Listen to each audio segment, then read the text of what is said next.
Trey with Clueless Mamady. I help you live a thrifty DIY life with laughs. And today we are going thrifting for a second, and then we are making some fun trash to treasure DIY thingies for my kitchen. I want to do like a little wicker slash meal plan center. I'm going to show you guys how I did that with thrifted items and DIYing them. But here's the thing, we're going to go thrifting for half a second first. I'm going to show you the cool stuff that's out, but pray for me because yesterday I saw a shelf that I think would be perfect for this DIY, and I put it down and I didn't take it home because I was like crazy or something, and now I have to go back and hope nobody snatched it up. So I'm going to take you thrifting with me, and then we will jump into the trash to treasure projects. If you don't know the channel that you're on, that's Auntie Tay's channel. She has your back covered when it comes to crafts, DIYs, even the stuff that you need to make that. She's got a membership program and you will be in the know and in the club. So make sure you check out the description after, because not only will you be able to check out shopauntietay.com, but you will also be able to visit me on my channel, and most importantly, subscribe and hit the bell if you have a good time in this video. Let's go thrifting!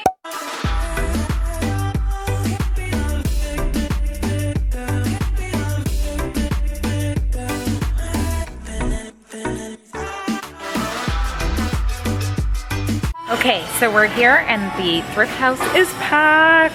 I'm going straight to the section where the shelf would be. Wish me luck, guys. Oh my gosh, it's still here. It's still here. Tell me what you guys think. Enchanté.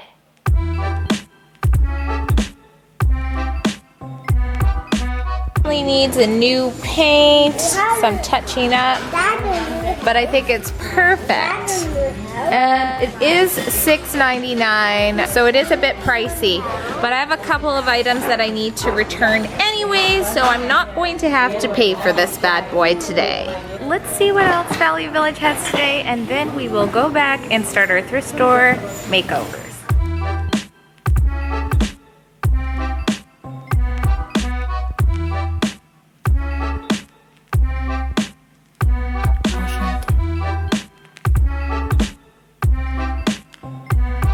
Oh, look at this pretty vase, guys. Isn't that nice?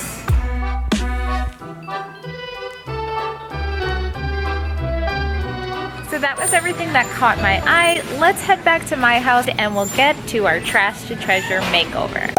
For the first project, I thrifted this $2 wicker hanging planter. And I got this little guy at Home Depot. He is a Fernwood Sands, and I love the way he looks. Help me name him in the comments. What should we call him? I have some scrap burlap. This is totally optional, as is this sandwich bag. And I'm using this as plastic liner for the inside of the wicker plant holder, just so that it lasts longer with the drainage of the plant. I cut it horizontally and then again on each corner, just so I could make it fit into the circular shape of the plant holder. And then I know this totally isn't the best way to do it, but I did hot glue it on the sides in order to make sure it didn't melt right through the sandwich bag. I just waited till the hot glue cooled a little bit, but was still enough to actually work when I pushed it down. As you can see, there's already a little bit of dirt in it from when I was trying out different plant sizes at Home Depot on the inside. This is just going to allow you to be able to water the plant, as well as even take the plant back out and dump some of the water from it so that it lasts longer. Now, totally optional, if you don't like the way that looks puckering outside of the wicker, you can grab some burlap that you have left over from projects like I did and hot glue that around the edge of the planter. Now, I am a serial succulent plant killer. I hope this guy survives. I really do. And can somebody tell me what this is? Is this new plants growing? Am I gonna have to replant this guy already? I'm totally clueless when it comes to dealing with real plants.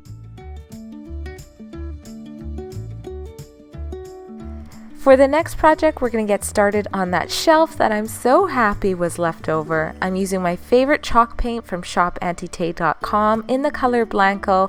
She has lots of awesome colors, and as always, there's a discount linked in the description for you to shop and check out what she has there. And I decided to add some brown to the Blanco color. I just wanted the shelf not to actually be white. I wanted it to have sort of a brownish look to it.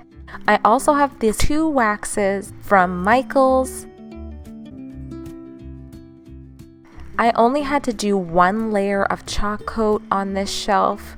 It's nice and thick. I love the chalk paint at shop.auntie.com. It's my favorite. This is how it looked before it dried, and after it dried, I went in with the clear wax, and this is just going to be a base so that I can go ahead with the darker wax. And I just lathered that on, just a thin sheet lather. This is also from Michaels. All of the products are linked in the description for your reference. I just dab the brush in some areas, and then I take a clean t-shirt rag of my husband's that I cut up, and I just rub off that wax. If you've got the clear wax underneath, you're really able to rub off as much as you want and really work with it. And I really, really love this shelf, guys.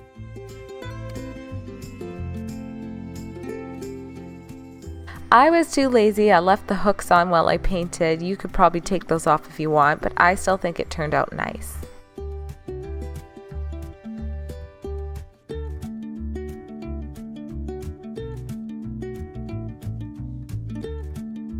For our dinner menu board, I got this dry erase board from the Dollar Tree.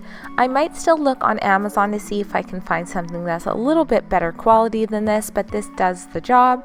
I have some more burlap as I wanted to line inside of this thrifted wicker tray that I got. I think this was $3, $2.99, and I love the way it looks. I didn't want the black border around the dry eraser board, so I just broke that off, and this is when I discovered without the board it's not very sturdy. So I did go in and apply some more hot glue just to make sure that that wasn't going to flap open. But like I said, this does do the job, and I love Dollar Tree because it's $1. Everything's $1. Then I went and lined my burlap with the inside or the outside of the tray just to get the shape. I could have just stuck the dry eraser board in there without the burlap, but I thought that this gave it more of a complete look. And burlap doesn't have to be perfect. I didn't have the right length, so I just glued 2 pieces of burlap together, again with hot glue. I like using hot glue in projects where I think I might switch things up because you can totally just peel off the hot glue if you want to change the way something looks. So I did choose hot glue rather than a stronger glue for this project. Then I do my little ruler hack. If you follow my channel on Clueless Mummy D, you know I love these Dollar Tree rulers. I always rip off the red part and use it to help write things properly because your girl cannot freestyle at all when it comes to writing, or freehand, whatever it's called. I had this little rectangle from a stencil pack from Dollar Tree. I used the ruler to write dinner menu in my not so fabulous writing. And then I used the stencil as a shape for the little squares for the day of the week, but then it was just too complicated, so I just tried to freehand with the little stick-on ruler thingy. Hopefully I'm explaining this right, guys. Then I just hot glued that on. I probably should have just used a permanent marker so that the schedule didn't rub off, but nevertheless it worked. This is a little thrifted candle holder I got in one of my thrift hauls. Again, if you follow me on Clueless Mummy D, you'll be all in the know of trashed treasures. I really like the way this turned out. I just keep the pen at the bottom of the wicker basket and pray for my plant. Let's pray he lasts. Let me know which is your favorite out of the projects, and it would mean the world to me if you come over to my channel linked in the description. I put my last trashed treasure video in there, so you can click on that, watch that, subscribe, and hit the bell. And thank you, Auntie Tay, and till the next takeover.